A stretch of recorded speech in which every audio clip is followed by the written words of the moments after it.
Good morning, everyone. Namaste.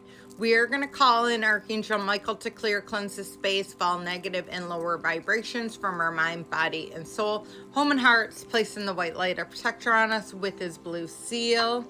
And we are going to be calling in Anna, Jesus's grandmother, because we are going to be reading out of my Anna, the grandmother of Jesus, a message of wisdom and love. And this part might be a little controversial. It's about how she felt about the Catholic Church during that time period. It says, as centuries passed and the Catholic Church mottos became more and more unethical, certain theologians and philosophers openly accused the Church and challenged their behaviors. As the Reformation movement continued their accusations, it was Frederick the Great himself in 1790 who wrote, Jesus really was an Essene. He was imbued with the Essene ethics. Less than a century later, as religious questioning and fevered continued, Ernest Renan wrote a book suggesting that Christianity is an Essenism that has largely succeeded. Whatever the reason for the scarcity of the past information, we invite you to open a chapter in biblical history by meeting both Anna and the Essenes. It is time to acknowledge that a complex plan of assistance from celestial realms required incarnation of embodied spiritual volunteers to help anchor and fulfill the ancient prophecies of bringing a Messiah into the physical life. It is the content that Jesus' grandmother, Anna, willingly cooperated with the celestial beings to assist in the divine event of bringing Mary, Jesus, Mary Magdalene, and others onto our planet Earth. However, only by having the disciplined and devoted members of the Essene community at Mount Carmel, Israel, is a receptive matrix of energy was this possible. Who is the secretive Essenes? It is the question. The only commentary the early Western world had about the existence of the Essenes came from the classical writers such as Josephus, Philo, and Pliny, and the elders. I'm probably not saying those right, guys. Unfortunately, through the comments are interesting. I believe these authors were describing a different Essene settlement at Qumran, not Anna's community in Mount Carmel.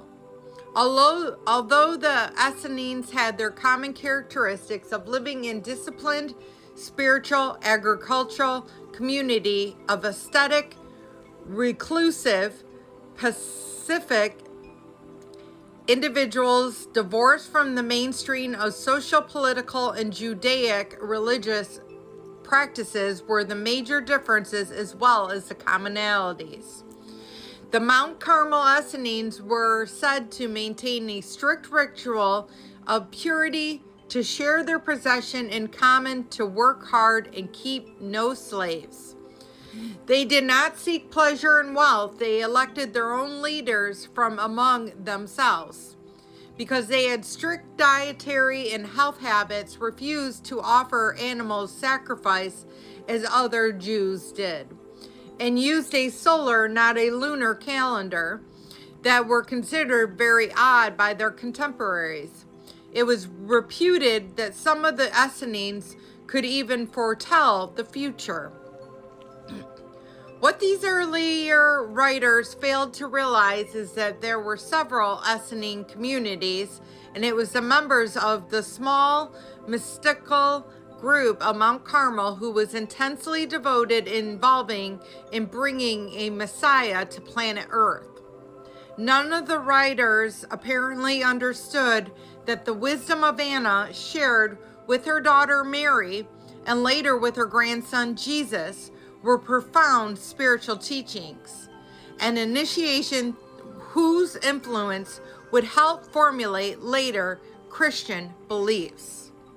Within the pages of this book, you will come to know Anna and her role as a head mistress of the Essening spiritual community of Mount Carmel, the secret enclave of the school of the prophet, which allowed her to share her celestial knowledge that entrusted to her tutelage an extraordinary woman able to extend her physical life over 600 years. So Anna, Jesus' grandmother, obviously activated her I am, her God spark, and because of that, she was able to live over 600 years.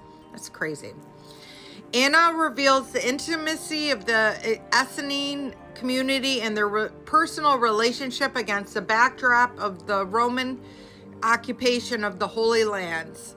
You will discover her unusual abilities and responsibilities, including the light conception and birth of Mary, Mary's own light conception and birth of upbringing Jesus. This panorama explaining of what Essenings had to do for Jesus, Mary Magdalene, and a host of others well-known disciples and helpmates of Christ drama emphasized their essential role in assisting Jesus fulfill his part of the Messiah. So I'm going to leave it at that. I was very skeptical on just moving on to chapter 1 and not reading that.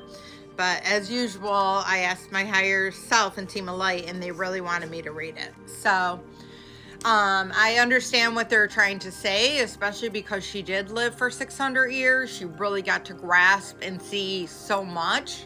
And she has a powerful voice. And if you recall or click on the link below, you can read that she did a self-publishing sensation when the self-published version that Anna wrote sold 50,000 copies through word of mouth alone, amassing a worldwide following in the process.